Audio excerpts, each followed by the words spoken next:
They say the most dangerous thing a wolf can do is stay quiet.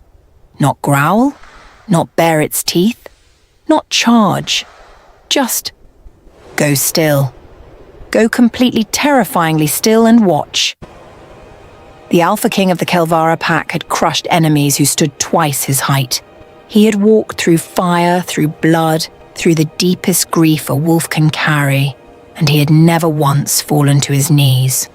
Not for war, not for loss, not for anything, but one woman, one silent woman who never raised her voice, never cursed his name, never sent a single warrior to his gate, brought him to his knees so completely that even the elders whispered about it for generations after. She did not fight him. She did not hate him out loud. She simply withdrew. She took her warmth, her presence, her eyes, and every quiet thing she had ever given him. And she pulled it all back like the tide pulling away from shore, slowly, steadily, without warning. And the Alpha King, the most feared wolf in every land under that ancient sky, began to drown in the emptiness she left behind. He thought he was punishing her. He thought the betrayal he staged in front of his entire pack would destroy her spirit, bend her will, and remind her of exactly where she stood. He was certain of it. He had never been more certain of anything in his life. He was wrong. He was so terribly, painfully wrong. And by the time he understood what her silence was truly doing to him, it was already too late to call her back. Where are you watching this from? Drop your location in the comments right now, because this story is about to take you somewhere you will not want to leave.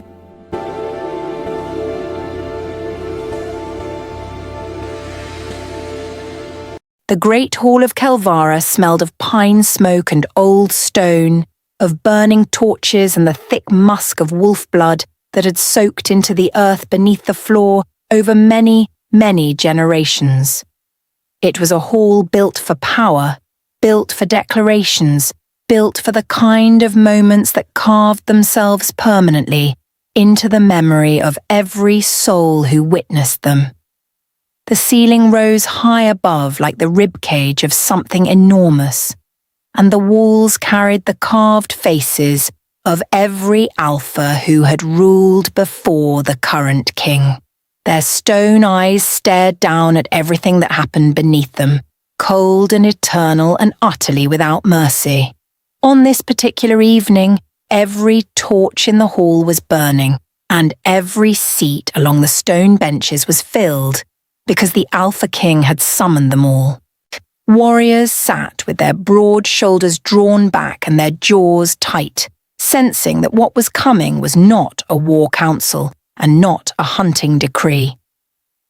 Elders sat in their carved seats along the far wall, their silver-streaked fur cloaks settled around them, their ancient eyes already searching the room for meaning. Pack women sat together near the eastern wall, close enough to one another that their arms touched, the way wolves always gathered when something uncertain was in the air. And at the center of it all, standing at the stone platform where the Alpha King made all his great declarations, stood Kael. His name was Kael, and there was truly no other way to begin describing him except to say that he filled every room he entered, not with noise, but with weight. He was tall and broad, with a jaw like carved rock and eyes the deep amber color of ancient tree sap, eyes that caught torchlight and held it longer than they should. His dark hair was pulled back from his face, and the great wolf-tooth necklace he wore, the one that marked him as Alpha King above all other alphas in the Kelvara lands, rested against his chest like a declaration, all on its own. He stood with his arms at his sides and his chin lifted, and he looked completely, perfectly certain of what he was about to do.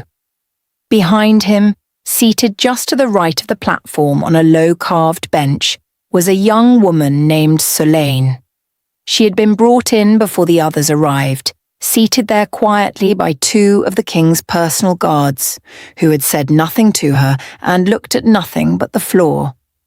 She had not been told why she was there, and seated in front of the entire gathered pack, dressed still in her daily working clothes, with her dark hair loose around her shoulders.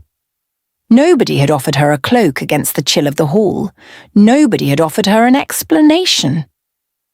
She sat with her hands folded in her lap and she waited. Solane was not a warrior.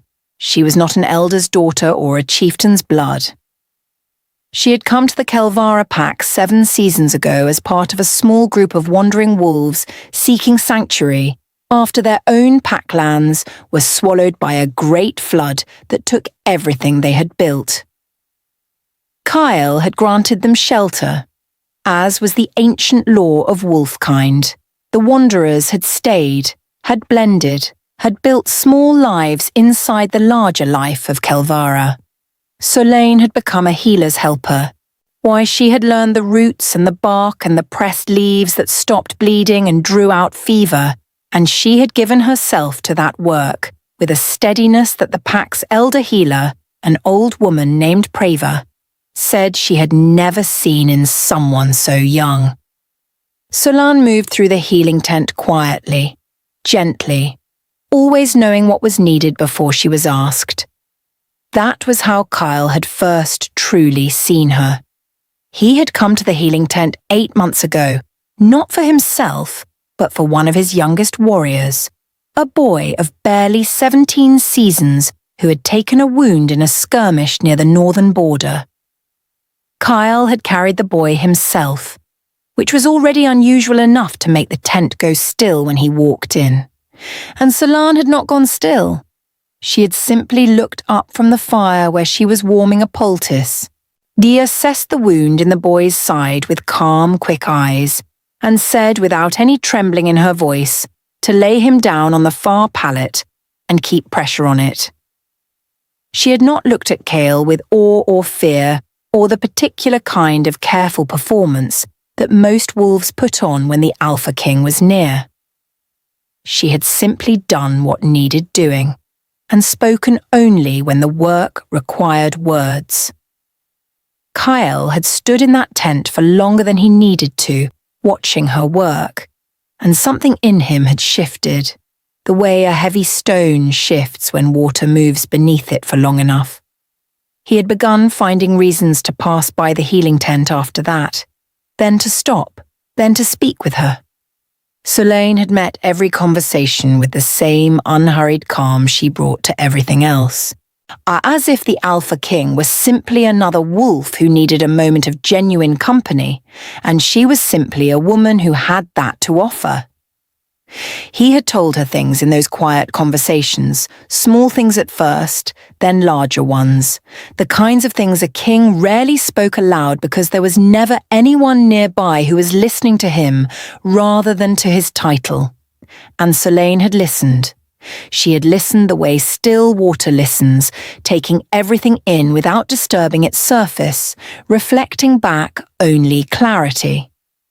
6 months ago, he had taken her hand beside the great river at the edge of Pack territory in the last golden light of a long autumn evening, and he had told her she was his chosen, that she would stand beside him, that he wanted her warmth in every cold season that came. She had looked at him steadily, and she had said, but in that soft, unhurried voice of hers, that she would stand beside him for as long as he was worthy of it. He had laughed at that then. He had found it charming, the way a great wolf finds a small stream charming, never imagining that a stream can, over time, cut a canyon through the hardest stone. Now she sat behind him in the great hall, and he was standing at the platform, and he was about to do something that his second, a sharp-eyed warrior named Drev, had told him 3 nights ago would be a grave mistake. Drev had leaned across the fire between them and said it plainly, as was his way. He had said that Solane had done nothing wrong, that the accusation being whispered against her by the elder Bavan was born of politics and not of truth, and that a king who punished the innocent for the comfort of the powerful was building his throne on sand.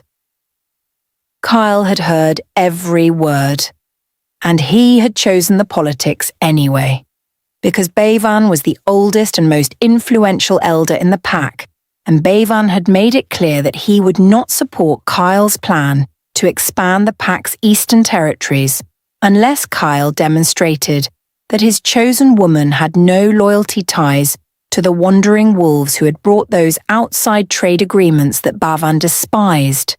The accusation was flimsy. The evidence was nothing at all. But the power behind it was real, and Kael had decided that Solane was a smaller thing to lose than Bavan's support. He told himself she would recover. He told himself she was strong. He told himself that perhaps, once the Eastern Territory was secured, and he could find a way to make it right, he had not yet learned that some things, once broken, do not wait for you to be ready to fix them. The hall was fully silent now, every eye forward, every breath held. Kael turned slightly, and for just one moment, his amber eyes found Solane's face. She was already looking at him.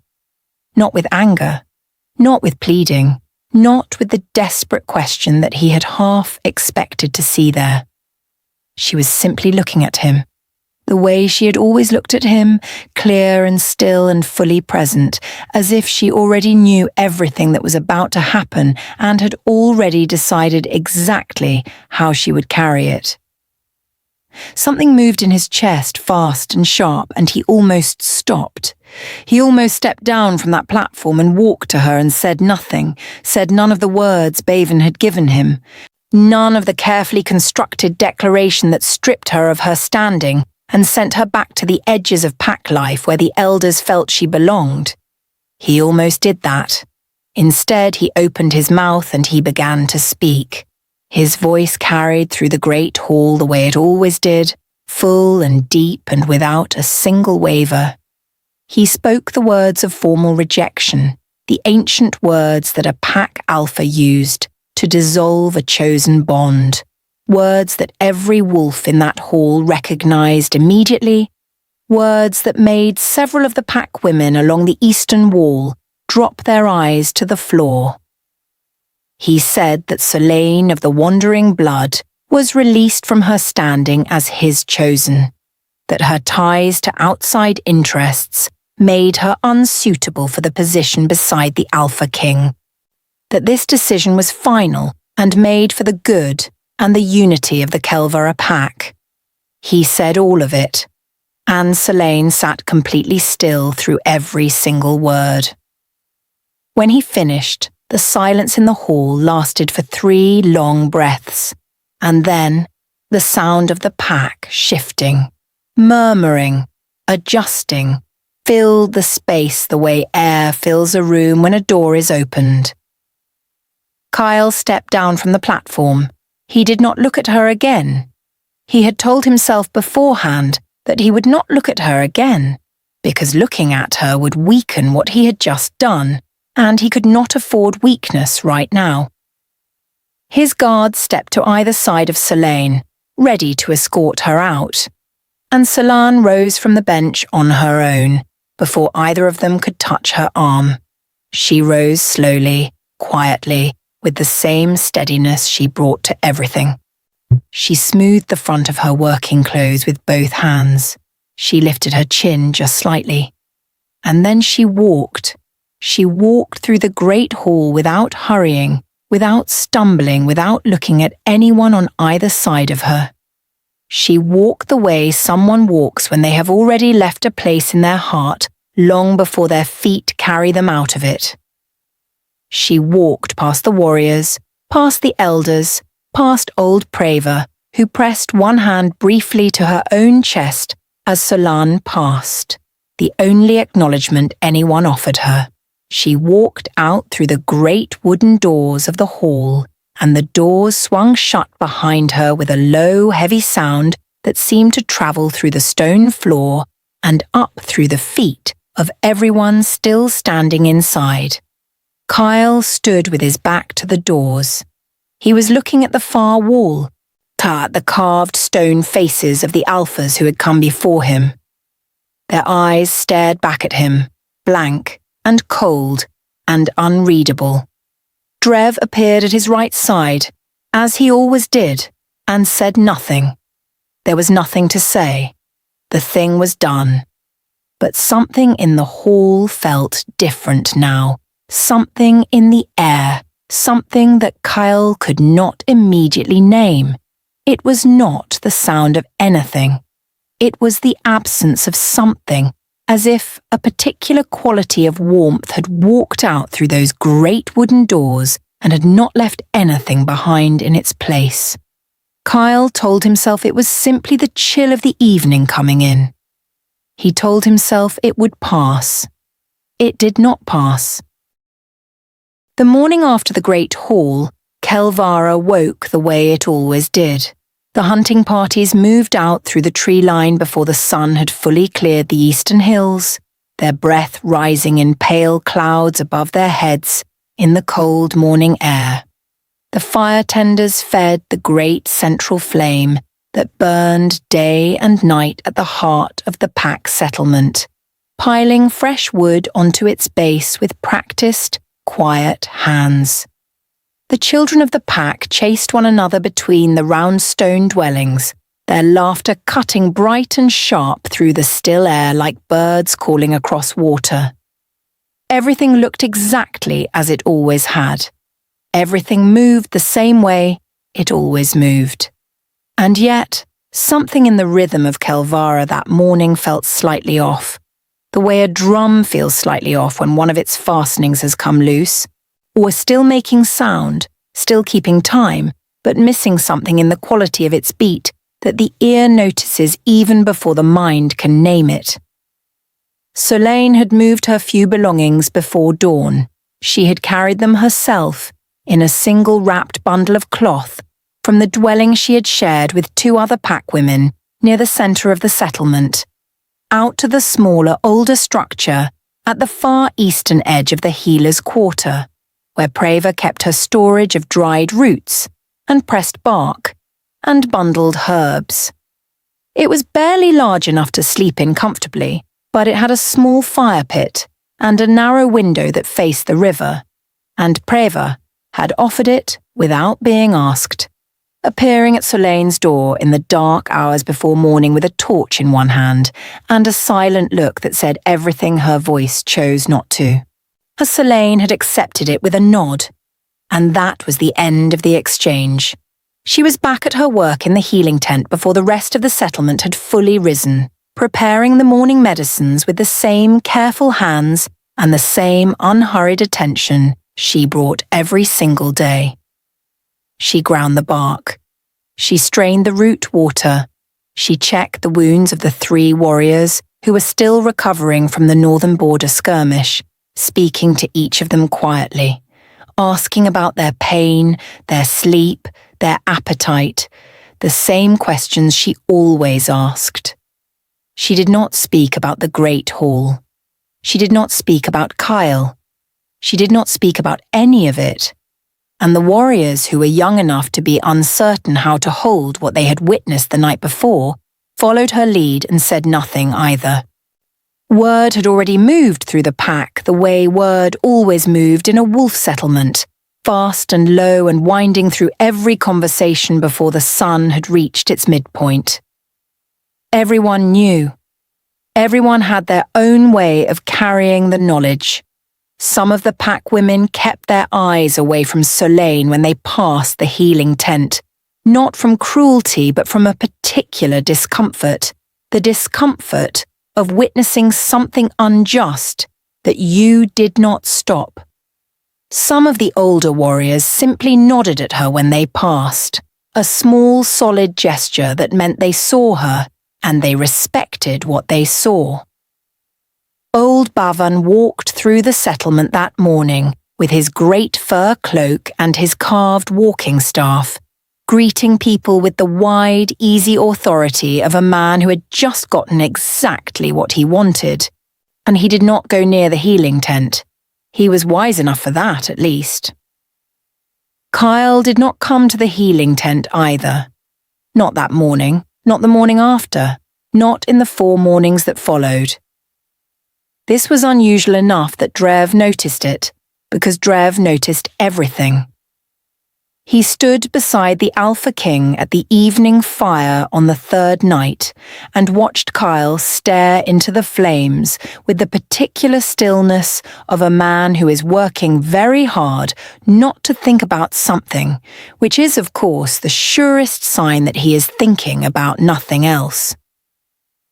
Drev said, carefully but plainly, that the Eastern Territory Agreement with Elder Barvan had moved forward smoothly, that the scouts had reported favourable ground along the riverbed they had wanted to claim, and that by all measures the plan was proceeding as intended.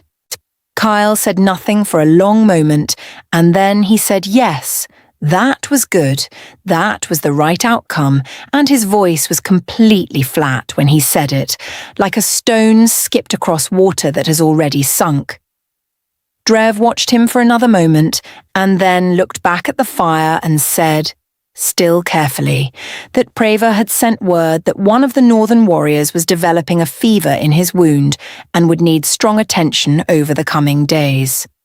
Kael looked up from the fire at that, quickly, more quickly than the news of a wounded warrior alone would explain, and then he looked back at the fire and said to tell Preva to do whatever was needed and to send for him if the warrior's condition worsened. Drev said he would pass that on. What Drev did not say, though because he was a man who understood the difference between what a king needed to hear and what a king needed to arrive at on his own, was that Solane had been in the healing tent until well past midnight the 2 nights prior, sitting with the feverish warrior and cooling his brow with river-soaked cloth, speaking to him in a low voice to keep him calm through the worst of his shaking, that she had not slept more than a handful of hours, that when Preva had told her to rest and let someone else sit with him for a time, Solane had simply said she would rest when he was through the worst of it, and had gone back to her place beside him, without another word. Drev knew all of this because it was his purpose to know what happened in every corner of Kelvara. He tucked it away and kept it, as he kept most things. On the 5th day, one of the pack children, a small girl of perhaps 5 seasons named Kael, who had absolutely no awareness of political tension or formal rejections or the complicated weight of adult decisions, wandered into the healer's quarter with a cut on her foot from a sharp stone and found Solane sitting outside the storage dwelling in the pale afternoon light, working with her hands on a bundle of dried stalks. Kael walked right up to her and held out her foot without a preamble, because Kael had scraped and cut herself often enough in her short life to know exactly where to go, and Solane had always been one of the people she went to without a second thought. Solane looked at the cut, cleaned it gently with water and pressed herb, and wrapped it with a thin strip of soft cloth. She did it with the same care she gave to wounded warriors twice the child's size and 3 times her age. When she was done, she held Kael's small foot in both hands for just a moment before setting it back down. And Kael, who sensed things the way young children and wolves always do, reached out and patted Solane's hand twice with her small palm before turning and running back the way she had come. Solane watched her go, and for just a moment, sitting there alone in the pale afternoon light with the river sounds coming softly through the trees behind her, something crossed her face. It was not grief, exactly. It was not anger. It was something deeper and quieter than either of those things. The look of someone who is carrying a weight that nobody else can see and has decided, firmly and finally, that they will carry it without putting it down, in front of anyone. Then she looked back at the bundle of dried stalks in her hands and continued her work. Inside the great hall, in the carved stone chamber where Kael spent his evenings reviewing the reports of his scouts and the requests of his pack, the Alpha King sat at his broad table and stared at a map of the Eastern Territory, without reading a single mark on it. He had what he had wanted. Baven was satisfied. The territory was within reach. The pack would grow stronger, the borders would expand, and his legacy would be what he had always intended it to be, broad and certain and built to last beyond his own years. He had all of that. And the chamber felt hollow in a way it had not felt before. A hollowness that had nothing to do with the walls or the fire or the quality of the evening air, and everything to do with the fact that the one voice he had grown accustomed to hearing in quiet moments, the one steady presence that had made the weight of the crown feel briefly like something he could share rather than something he carried entirely alone, was gone. He pushed the map aside. He stood. He walked to the narrow window that faced the river and looked out at the dark tree line, and somewhere in the direction of the healer's quarter, a single small light burned in the window of the old storage dwelling. He stood there looking at it for a long time, and the hollow feeling did not go away. It grew, the way cold grows in a room where the fire has been allowed to go out, slowly at first, and then all at once, until the walls themselves seemed to carry it. He told himself again that it would pass. He was a king. He had made a necessary decision. Necessary decisions had costs, and costs were paid, and then you moved forward. That was what it meant to lead. He turned away from the window. He went back to his table. He picked up the map. But his eyes went back to that small distant light one more time before he made himself look away. And this time, the thought that moved through him was not about territory or elders or legacy. It was simpler and more painful than any of those things. It was the memory of her voice, unhurried and clear, saying to him once beside the great river in that last golden autumn light that she would stand beside him for as long as he was worthy of it. He had laughed at that. He had found it charming. He did not find it charming now. By the second moon after the great haul, the pack had begun to notice something that none of them had quite expected. They had expected Solane to diminish. That was what happened when an alpha stripped someone of their standing in front of the full pack.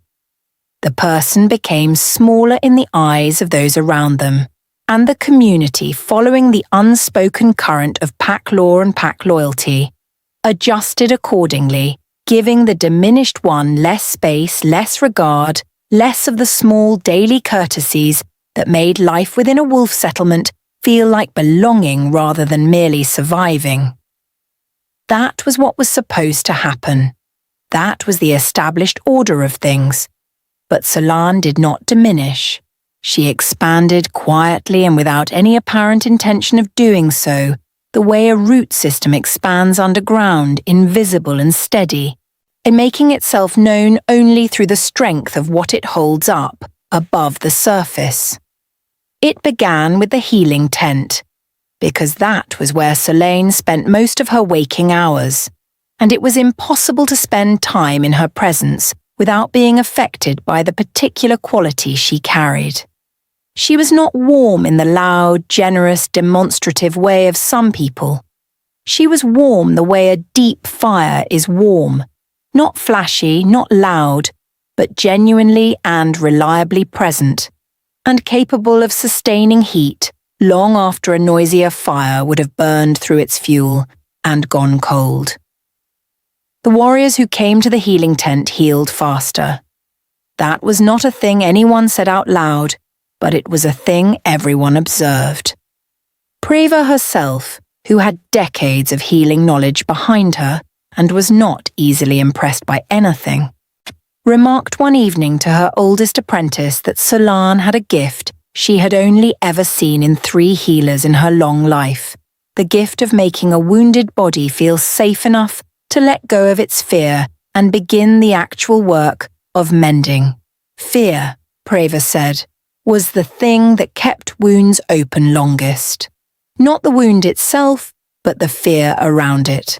And Solane somehow dissolved that fear without doing anything particularly notable, simply by being steady, simply by being present, simply by not needing anything from the person in her care except that they rest and allow themselves to be tended.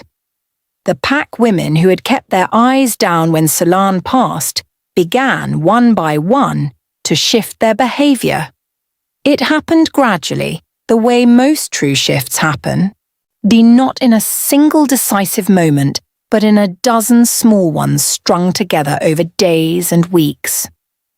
One woman stopped to ask Solane about a herb for her child's cough, and found herself sitting on the low stone wall outside the healing tent for an hour, talking about things she had not spoken of to anyone in a long time, and feeling afterward lighter than she had felt in seasons.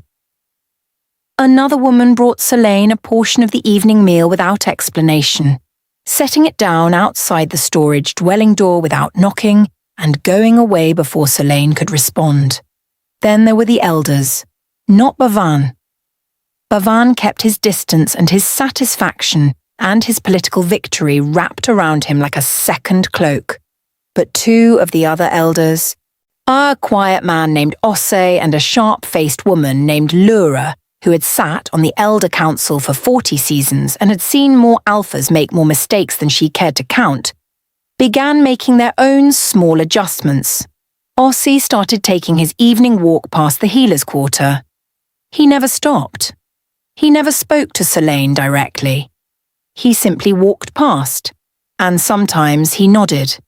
And his nod was the particular kind that an elder gives when they are acknowledging not just a person, but a quality in a person, a quality they consider worth acknowledging. Lura was more direct. She came to the healing tent one afternoon on the pretense of a stiff joint in her left hand, which Solane wrapped and treated without comment. As Lura was preparing to leave, she paused and said, without turning back around, "God, that a woman who could walk out of that great hall the way Solane had walked out of it was a woman built of the kind of material that did not come along very often." Solane thanked her quietly and said she hoped the joint would ease by morning. Lura made a short sound that was almost a laugh and left. But it was the wolves, the actual wolves, the shifted ones who came and went from the settlement's edges on patrol and hunting, and the deep wandering that all wolfkind needed the way other creatures needed water, who made the most telling adjustment of all. Wolves in their shifted form felt things differently than in their human shape. They felt the emotional currents of a pack the way they felt wind, not as a thought or an interpretation, but as a direct physical sensation moving through their bodies. And the wolves who ran the eastern perimeter of Kelvara territory had begun, over these weeks, to route their return paths through the healer's quarter in a way that added time to their run and served no practical purpose. They simply came back that way. They passed close to the old storage dwelling where Solane slept, and something in the quality of the air around it seemed to settle something in them, the way the smell of deep forest settles a restless wolf who has been too long in an open place. None of them spoke about it. Wolves rarely spoke about the things they felt most deeply. But Drev noticed, because Drev always noticed, and Drev began keeping a very careful count of the things he noticed, building them into a picture in his mind that he was not yet certain how to present to the Alpha King, or whether to present it at all. Meanwhile, Kael was beginning to unravel in ways that were becoming increasingly difficult to conceal. It had started small. a lack of appetite at the evening meal, which he dismissed as the natural tension of the territorial negotiations with Baven's faction. A restlessness at night that kept him from sleeping deeply, which he attributed to the responsibilities of the Eastern expansion pressing on him through his unconscious hours. A flatness in his responses during the morning reports, which Drev quietly absorbed and compensated for in the way that a skilled second always did, filling the spaces his king left empty without drawing attention to the fact that he was doing it. But then came the morning of the full moon gathering. Every moon full, the Kelvara pack gathered at the great clearing to run together in their shifted forms, which was one of the oldest and most important rituals of the wolf kind. It was the time when the pack felt itself most fully as a single living thing, when individual weights and individual griefs were temporarily absorbed into the larger body of the pack's shared life, and something in every wolf was renewed by it. Kael led these gatherings always. He shifted first, taking his great black wolf form that the pack had followed for 9 years through every kind of terrain and difficulty, and the sight of him at the head of the gathered wolves had always been enough to bring every wolf present into the particular state of unified readiness that made the run feel sacred. But on this particular full moon gathering, something was different. Kael stood at the head of the clearing in his human form, looking out over his gathered pack. And for the first time in 9 years of leading this ritual, he hesitated before shifting. It was a brief hesitation, barely a breath's worth. Most of the pack did not notice it. Drev noticed it. And then Kael shifted, and they ran. And it should have been the same as always, the great black wolf at the front, the pack fanning out behind him in the patterns they knew by heart. But something in the run felt different, and the wolves who were most sensitive to the pack's emotional current felt it clearly. Something at the center of the group that was usually solid and certain and generating its own warmth was generating instead a kind of searching quality, as if the one leading the run was looking for something in the dark forest around him that he had misplaced and could not find. Afterward, when they had shifted back and the gathering fire was burning and people were settling into the comfortable closeness that always followed a full moon run, Kael stood slightly apart from the group and looked into the trees at the edge of the clearing. Solane was not at the gathering. She had not been there since the night in the Great Hall, and her absence from this ancient ritual of pack life was something that, under normal circumstances, an alpha would have addressed, because participation in the moon full run was not optional for pack members without a specific reason. Kael had said nothing about it. He had not required her presence. He had not sent a word, because requiring her presence would have meant acknowledging that her absence was felt. And acknowledging that her absence was felt would mean acknowledging something about the Great Hall and the decision he had made there that he was not yet prepared to face, in the full light of his own honesty. But standing at the edge of the moonful clearing with the great fire behind him and his pack around him, Kael felt the absence more sharply than he had felt anything in weeks. It was not the absence of a woman he had chosen and then unchosen, not as simple as that. It was the absence of the particular quality she carried, that steadiness, that clarity, that way of making the world feel less like something to be conquered and more like something to be lived in. He had grown used to it without meaning to, the way you grow used to a sound you hear every day and only notice when it stops. And the stopping is so loud in comparison that it fills every quiet moment you try to inhabit. He turned away from the trees. He walked back toward the fire. He sat among his pack and said the right things and heard the right responses and performed perfectly, the role of an alpha king who was exactly where he intended to be. And the hollow feeling sat with him through all of it, patient and growing and completely unimpressed by his performance.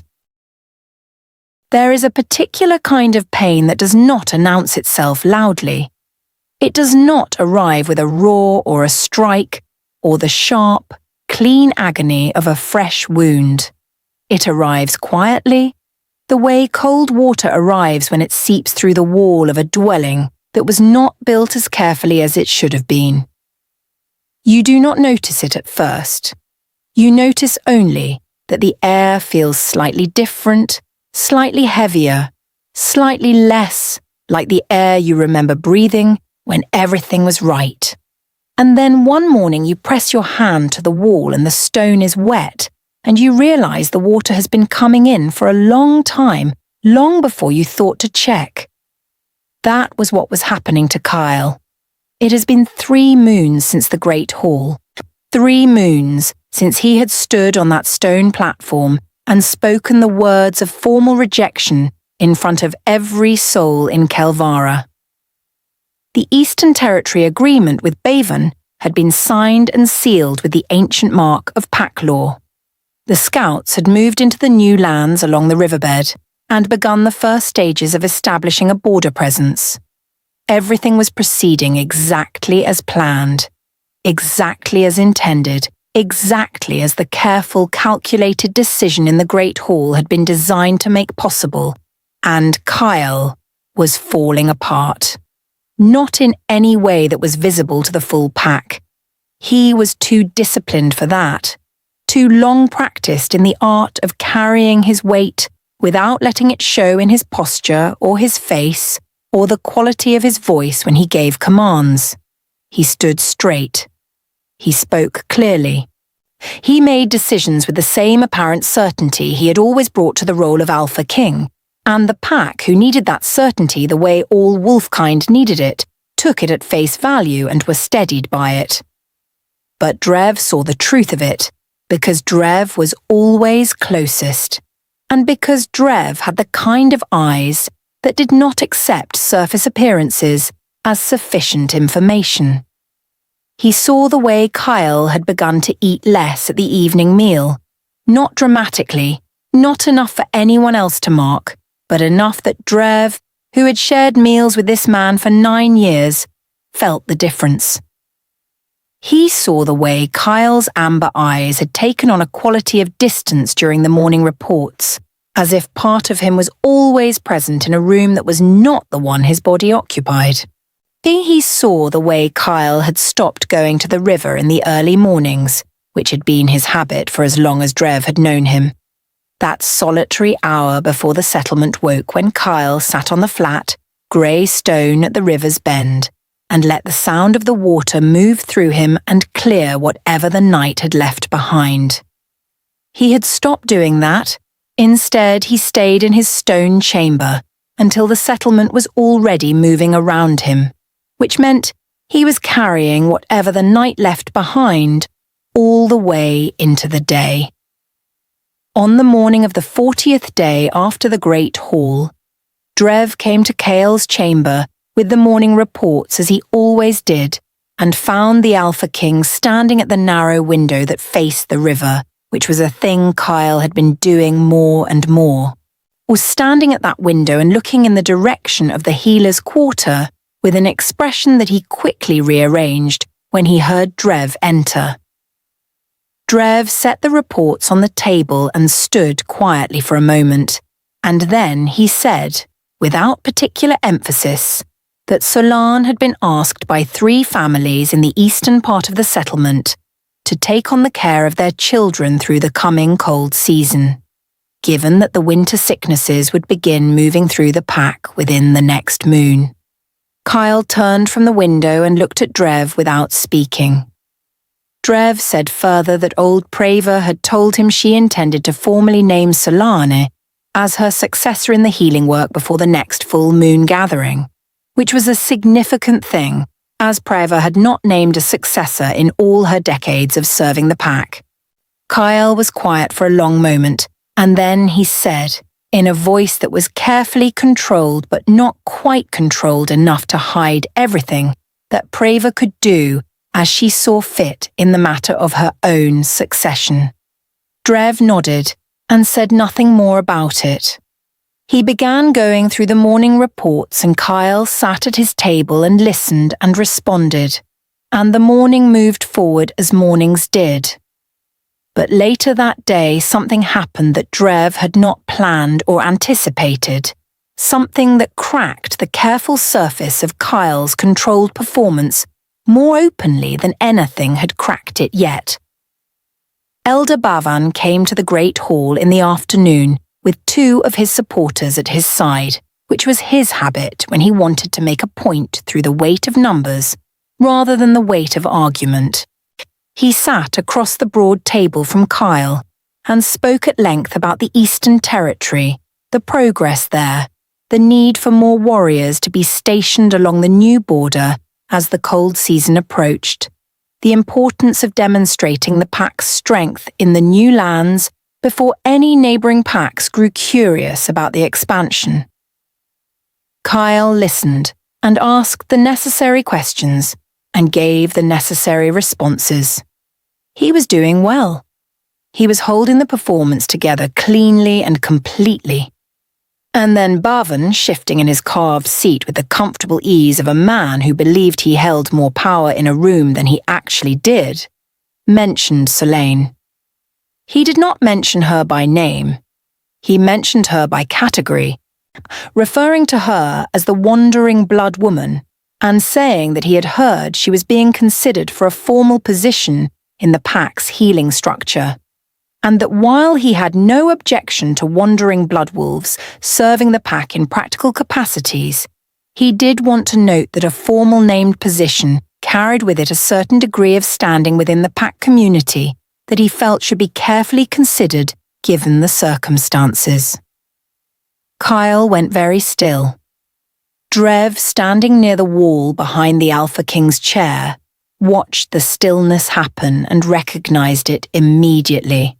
Not the stillness of calm consideration, but the stillness of a man who was holding something very tightly in place and was not entirely certain he could continue holding it. Kael said, in a voice that was quiet in the particular way that a sky goes quiet before a storm moves in, that Preva's decisions regarding the healing work were Preva's to make, and that the standing of those who served the pack's healers was determined by their service to the pack and by nothing else. Bavan opened his mouth to continue, and Kael said, still quietly, still without moving, that the matter was not open for further discussion in this hall on this day. Bavan closed his mouth. He looked at Kael for a moment with the assessing eyes of a man recalculating something, and then he nodded slowly and moved on to the next matter he had brought to discuss. When Bavan and his supporters left the hall an hour later, Kael sat alone at the broad table for a long time. Drev had dismissed himself along with the others, understanding that his king needed the space of an empty room right now more than he needed company. Kael sat with his hands flat on the table and looked at the carved stone faces of his ancestors on the far wall, and for the first time since the Great Hall, he allowed himself to think about what he had done without any of the justifications he had been using to insulate himself from the full weight of it. He had listened to Bavan. He had chosen Bavan's political convenience over a woman who had done nothing wrong, nothing at all, who had given him honesty and steadiness and the particular gift of making him feel like a person rather than a title, and he had thrown that away in front of the entire pack because an old man with influence had asked him to. He had told himself it was a strategy. He had told himself it was leadership. He had told himself that a king had to make hard choices and that the personal cost of hard choices was simply part of the role. But sitting alone in the great hall with the torches burning low around him, he could not find the justification any more. He looked for it the way you look for a familiar path in a forest you know well, and found only unfamiliar ground in every direction. What he had done was not a strategy. What he had done was cowardice dressed in the clothing of strategy, and the distinction, now that he was finally willing to see it clearly, was devastating. He pushed back from the table and stood and went to the window and looked out at the settlement below, at the fire burning at its centre, at the wolves moving through the early evening in their familiar patterns, at the healer's quarter at the far eastern edge where a single small light burned in the narrow window of the old storage dwelling. She was in there, working, resting, or sitting quietly with whatever it was she sat with, in the evenings, now that the hours she had once spent in his company were her own again. She was in there, and she was completely fine.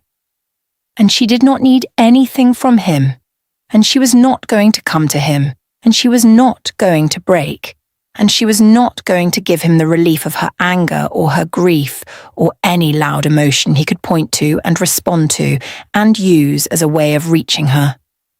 She was simply there, quiet and steady and entirely self-contained. And he was here, coming apart at the seams in a stone chamber full of ancestral faces that offered him nothing but their cold, carved silence in return. Then he understood in that moment, with a clarity that was almost physical in its sharpness, that he had fundamentally and completely misread the situation from the very beginning. He had looked at Solane's quietness and her steadiness and her absence of performance, and he had read it, the way many people read such things, as softness, as compliance, as the kind of gentle nature that would absorb a blow and recover quietly and continue as before. He had not understood that her quietness was not softness. It was strength. It was the most durable kind of strength there was, the kind that did not need to prove itself, that did not need an audience, that simply existed and continued existing, regardless of what was done to it. He had not broken her. He had broken something in himself. Something he was only now beginning to understand the full size of. And the question that settled over him in the cold evening air of that stone chamber, heavy and unavoidable, was whether what he had broken could be repaired, and whether, even if it could, she would allow him close enough to try. He did not have an answer. He was not certain he deserved one. Winter arrived in Kelvara the way it always did, without asking permission. One morning the air had a sharpness to it that had not been there the evening before, and the river ran faster and colder between its stones, and the tree line at the edge of the settlement took on the particular stripped quality of trees that have released everything they cannot carry through the hard months, and stand now with their true shapes showing, bare and unashamed and patient with the season. The pack prepared in the ways wolf packs had always prepared for cold, storing food, reinforcing the weaker dwellings against wind, bringing the youngest and oldest wolves into the more sheltered structures at the settlement's heart, where the communal warmth of close bodies would carry them through the worst of it. Now Solane moved through all of this with her customary steadiness, preparing the healing tent for the increase in cold season sickness that always came with the first hard frost. She worked with dried roots that strengthened the body's ability to fight fever, and with bark preparations that eased the deep cough that moved through wolf packs every winter without fail, and with warm poultices for the joints of the older wolves whose bones felt every change of season like a message written in pain. The 3 families who had asked her to take on the care of their children through the cold season brought those children to the healing tent in the first week of winter, and Solane moved between them with the same unhurried attention she gave to everyone in her care, learning each child's particular way of being unwell, Which ones were stoic and needed to be watched carefully because they would not complain even when they should? Which ones were loud and dramatic and actually needed very little beyond the reassurance that someone was paying attention? She was good with children in the particular way that people are good with children when they do not try to be, when they simply treat the child as a small person who deserves the same genuine attention as a large one. The children responded to her the way the small girl Kael had responded to her, directly and without ceremony, telling her their dreams and their fears and their opinions about the taste of her medicines with equal frankness. It was one of those children, a serious-faced boy of 8 seasons named Tav, who asked her one afternoon while she was rewrapping a wound on his arm, without any preamble or particular awareness that he was asking something significant, whether she missed the Alpha King. Solane continued wrapping the wound with steady hands, and she said after a moment that she missed some things, the way you always miss the good parts of something that had changed. Tav considered this with the grave seriousness of an 8-year-old working through a complex idea, and then he asked whether the Alpha King missed her. Solane tied off the wrapping neatly and smoothed it with her thumb and said that she did not know what the Alpha King felt, and that it was not really her place to guess at it. Tav said with the devastating directness of a child who had not yet learned to soften observations before delivering them, that he had seen the Alpha King standing at the edge of the healer's quarter 3 mornings in a row now, very early, before most of the settlement was awake, just standing there and looking this way, and then leaving again without coming in. Solane went very still for just a moment, her hands resting on Tav's wrapped arm.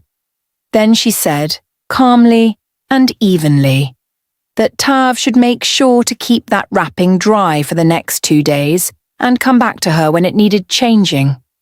Tav said all right and slid off the low bench and went back to the other children, immediately absorbed in something else entirely, the way children moved through significant moments without any awareness of their significance. Solane sat alone in the healing tent for a few minutes after that, with her hands in her lap and her eyes on the fire, and her face was very quiet and very still, the way a river is still on its surface when the strongest part of its current is moving deep underneath. She had known he was there. She had seen him, or rather she had sensed him, the way any wolf sensed the presence of another in their territory, especially a wolf of that particular weight and that particular energy, standing in the grey pre-dawn at the edge of the quarter, looking in the direction of the storage dwelling where she slept. She had been aware of it on the first morning, and the second, and the third, and she had not gone to the window, and she had not gone outside, and she had not sent word, and she had not acknowledged it in any way. Not because she was performing indifference, not because she was using his presence as a power she chose to withhold from him, but because there was truly nothing to say yet, nothing that could be said at a distance through the grey morning air, nothing that could be communicated through a window or a doorway that would be sufficient for what had happened between them. If he had something to say, he would need to come and say it. And if he could not yet find the way to do that, then the mornings of silent standing at the edge of her quarter were simply what they were, the behaviour of a man working through something that was too large and too complicated for easy motion. She understood that. She had always understood complicated and wordless things better than most people. On the 4th morning, she woke before dawn, as she usually did, and she wrapped herself in her heaviest cloak and went to the river. This was her own morning habit, her equivalent of the quiet, solitary hour that she needed before the day's demands began. She sat on a flat stone near the water's edge and listened to the river moving under its thin new crust of edge ice, still insistent, still finding its way through and around every obstacle the cold threw at it, patient and purposeful, and completely unimpressed by the frost, trying to stop it. She had been sitting there perhaps half an hour, in the dark that was just beginning to soften at its edges with the first grey hint of coming light, when she heard footsteps on the path behind her. She knew the footsteps before she turned.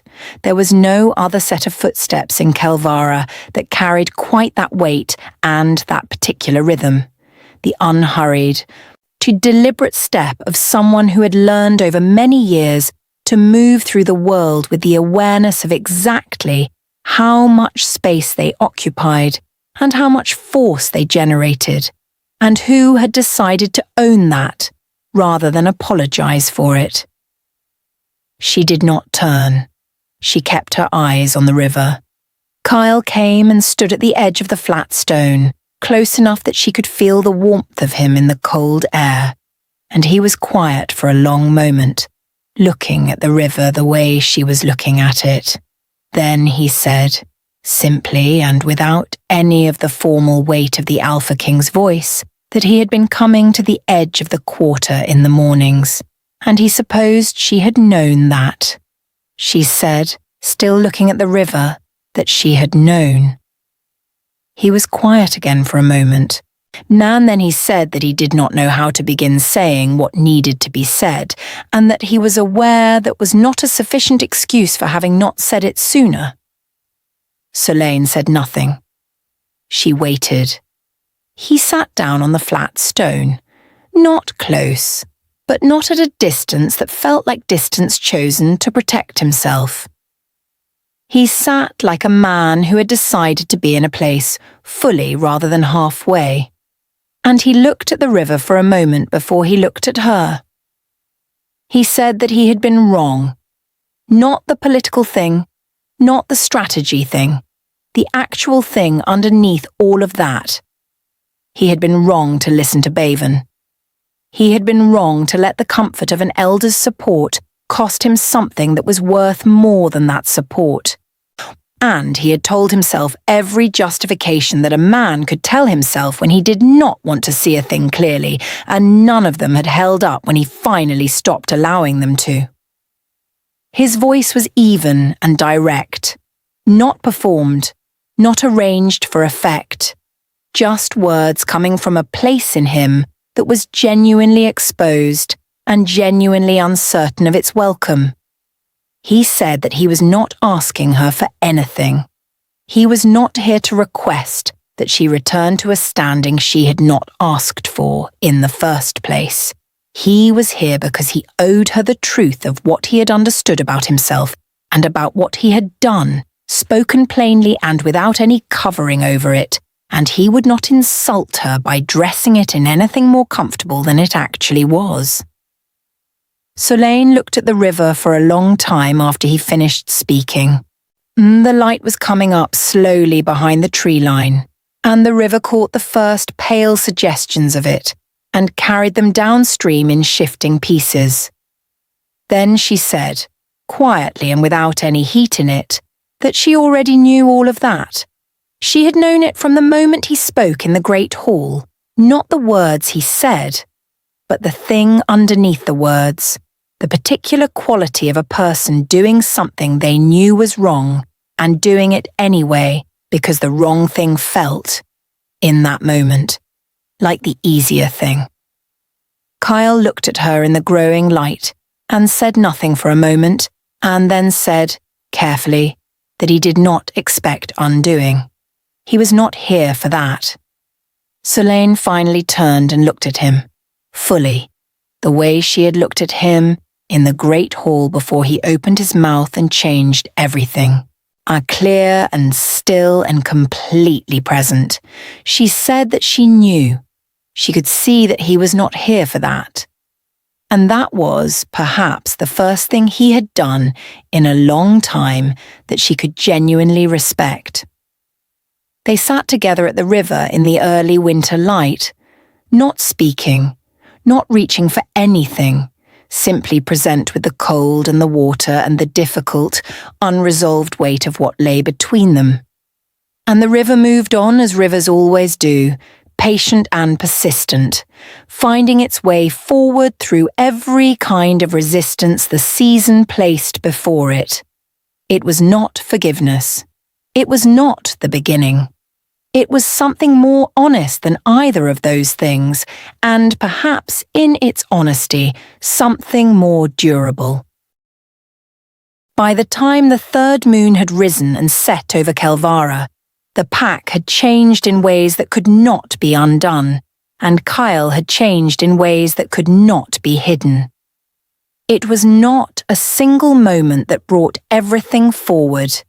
It was the accumulation of all the small moments that had been building since the night of the Great Hall, the way a river builds pressure behind a dam, quietly, steadily, without announcing itself, until the dam simply gives way and the water goes where the water always intended to go.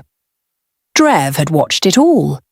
He had kept his count, and on the morning of the 53rd day since the Great Hall, he walked into Kael's chamber before the morning reports and set down his count in front of his king, not in written marks because Drev was a man of spoken words rather than written ones, but in the form of a direct and unflinching account delivered in a steady voice while Kael sat at his broad table and listened with a face that gave nothing away, which was itself a thing that gave everything away.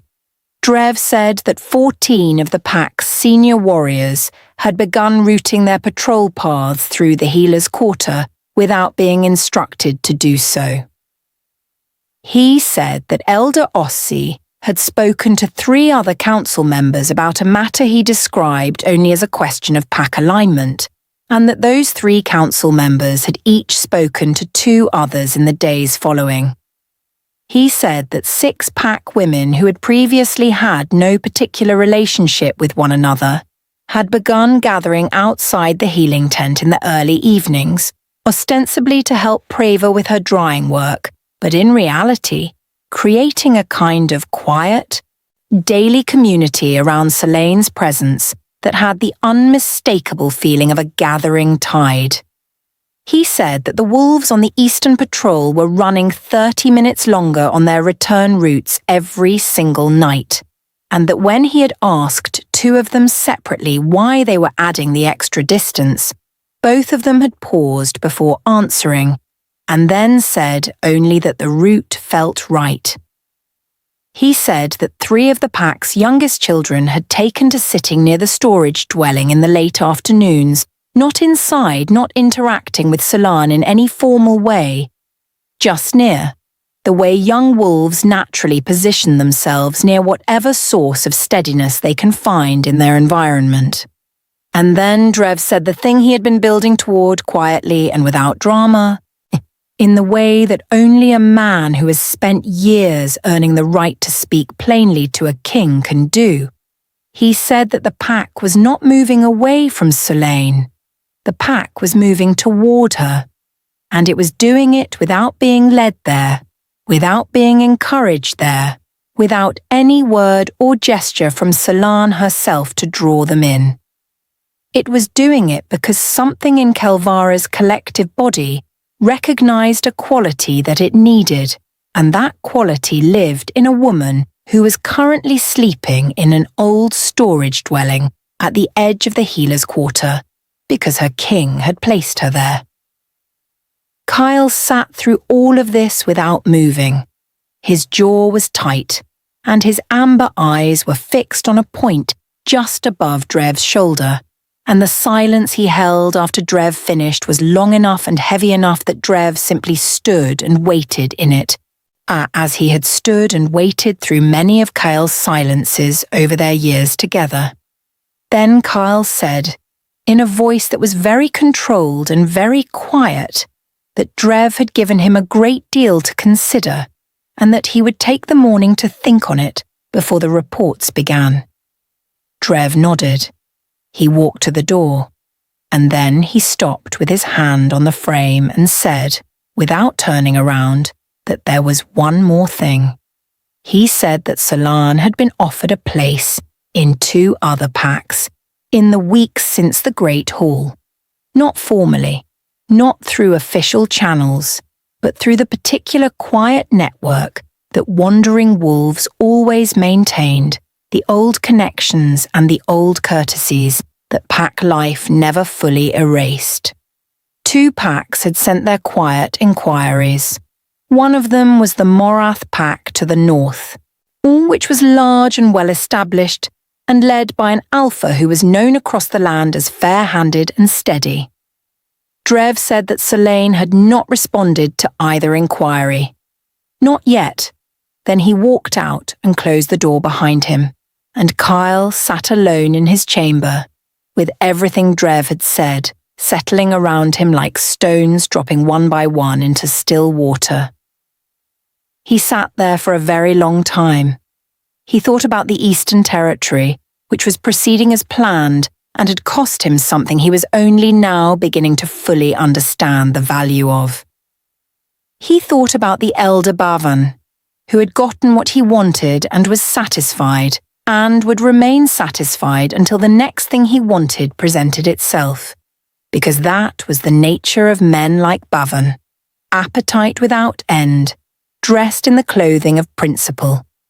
He thought about the carved stone faces of the alphas on the Great Hall wall, and whether any of them had ever sat in this same chair with this same hollowness in their chest, and this same growing understanding that a necessary decision and a right decision were not always the same thing.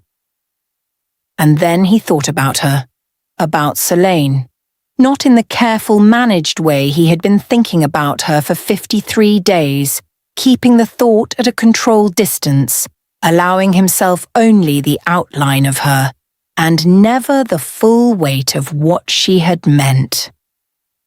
He let himself think about her fully, for the first time since the night of the Great Hall. He let himself remember the quality of her presence, the particular way she listened, the steadiness that had made him feel, for the first time in 9 years of ruling, that being known was not the same as being weakened. He remembered what she had said to him beside the great river, and this time he did not hear it as charming. He heard it as exactly what it had been. A woman who understood her own worth telling him clearly and without cruelty that his claim on her was conditional, not because she was difficult or proud or withholding, but because she was honest, and because she respected herself, and because she had lived long enough in the world to know that a love that costs you your dignity is not love at all. He had dismissed that. He had filed it away as a charming quality rather than a genuine truth. And then he had stood in his great hall and proved her right to apply the condition, and she had simply quietly, without a word of protest, exercised it. She had not left. Yet that was the thing that sat most heavily in him now. She had not gone to the Morath pack or to any other.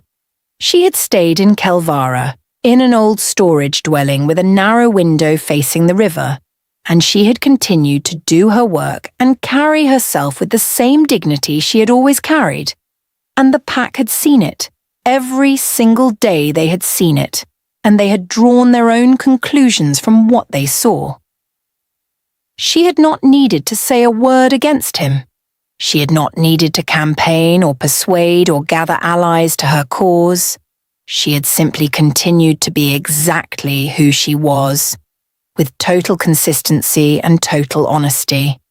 And the contrast between who she was and what he had done to her had spoken more loudly than any accusation she could have made in any hall or around any fire.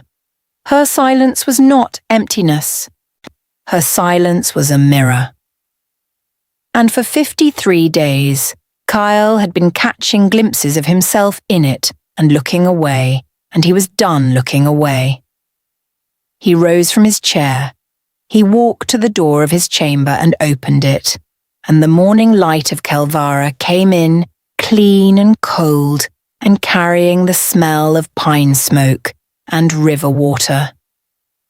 He stood in the doorway for a moment, feeling the weight of what he was about to do, not because it was difficult in the way that battle was difficult, but because it required something that no amount of physical strength could substitute for. It required him to walk toward the thing he had broken and look at it clearly and say, without justification or deflection, that he had broken it. He walked through the settlement in the morning light. The pack saw him walking, and they went quiet in the way that wolfkind goes quiet when something significant is in motion.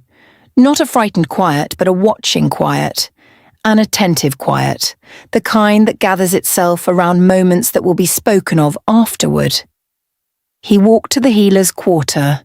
He walked past the healing tent, where Preva was working at the morning fire, and looked up at him with eyes that were old enough and sharp enough to hold a lifetime of judgment in a single glance without needing to voice any of it.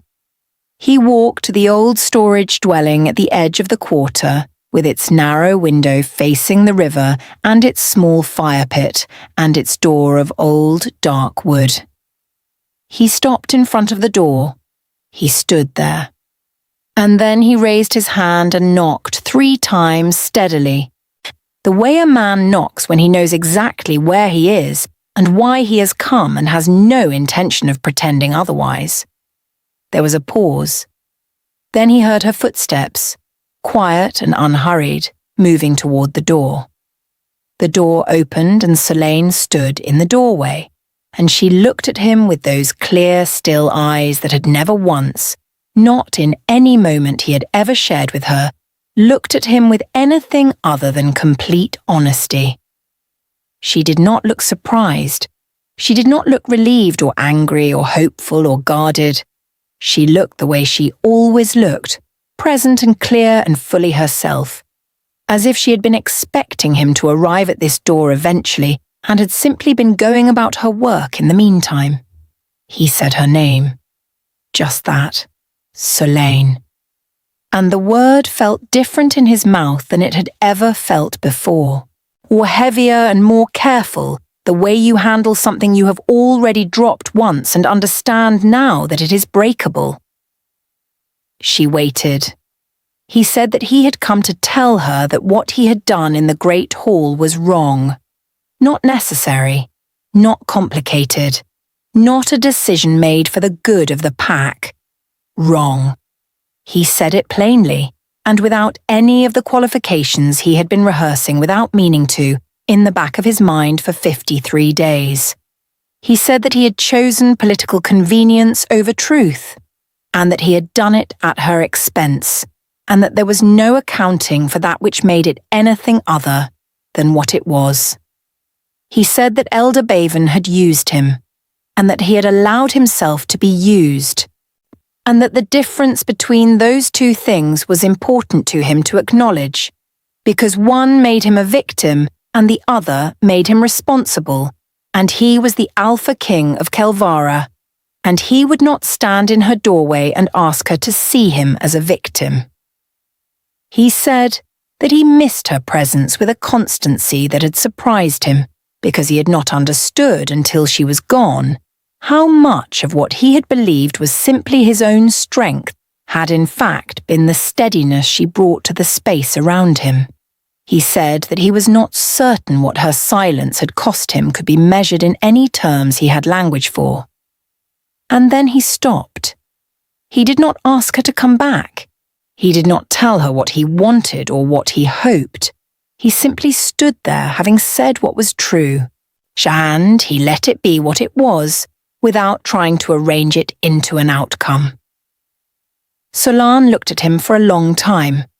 The river moved quietly through the trees behind the dwelling. Somewhere in the settlement, one of the children laughed, high and bright and far away. Then she said, in that soft, unhurried voice that had not changed at all, that she heard him. She said it simply. She said she heard him, and that she believed he meant what he said, and that she was glad he had come to say it. And then she said that she needed him to understand something in return. She said that she had not stayed in Kelvara out of weakness or lack of options. She had stayed because Kelvara was her home and her work was here, and she was not a woman who abandoned the place she had built herself into simply because the ground shifted beneath her. She had stayed on her own terms, and she would continue on her own terms, and whatever came next between them, if anything came next, would also be on terms that she could stand behind with her full self, and not merely the part of her that wanted comfort. She said that she did not know yet what she wanted, and that she was not going to tell him something simply because it was what he needed to hear, because she had never done that, and she was not going to begin doing it now. He said he understood, and something in his face, in the set of his jaw and the quality of his amber eyes, shifted in a way that made him look less like the Alpha King of Kelvara and more like simply a man standing in a doorway, holding what he had broken and not asking to be relieved of the weight of it. She looked at him one more moment. And then she stepped back from the doorway and said quietly that if he wanted to sit by the river for a while, the path behind the dwelling was clear and the morning was cold but bright, and she had no objection to company that knew how to be quiet. He stepped through the doorway. He followed her down the narrow path through the trees to the river bank, where the water moved cold and clear over the smooth stones below, and the morning light came down through the bare branches above in long, pale bars that touched the water and made it look like something living and ancient and utterly indifferent to the small struggles of wolves and kings. They sat on the flat stones at the river's edge, not close, not far, and they were quiet together the way they had been quiet together before. In the early days when he had come to the healing tent and stayed longer than he needed to, and she had not sent him away. It was not forgiveness. It was not a return to what had been, because what had been was gone and would not come back in the same shape. But it was something. It was the beginning of something that neither of them yet had words for, which was perhaps appropriate, given that the most important thing that had passed between them in all the weeks since the Great Hall had never been spoken at all. The river moved, the light shifted, the morning opened up around them, cold and clear and full of the particular silence that is not empty but alive, the silence that holds things rather than losing them, the kind that a woman who knows her own worth carries with her everywhere she goes, and that a king, if he is very fortunate and finally honest enough to receive it, might one day learn to inhabit alongside her.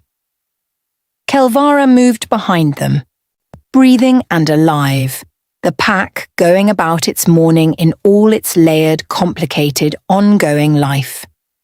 And somewhere in the great hall, the carved stone faces of the old alphas stared down at an empty room, patient and cold and eternal, keeping their own silence about what they had witnessed and what they knew of what came next.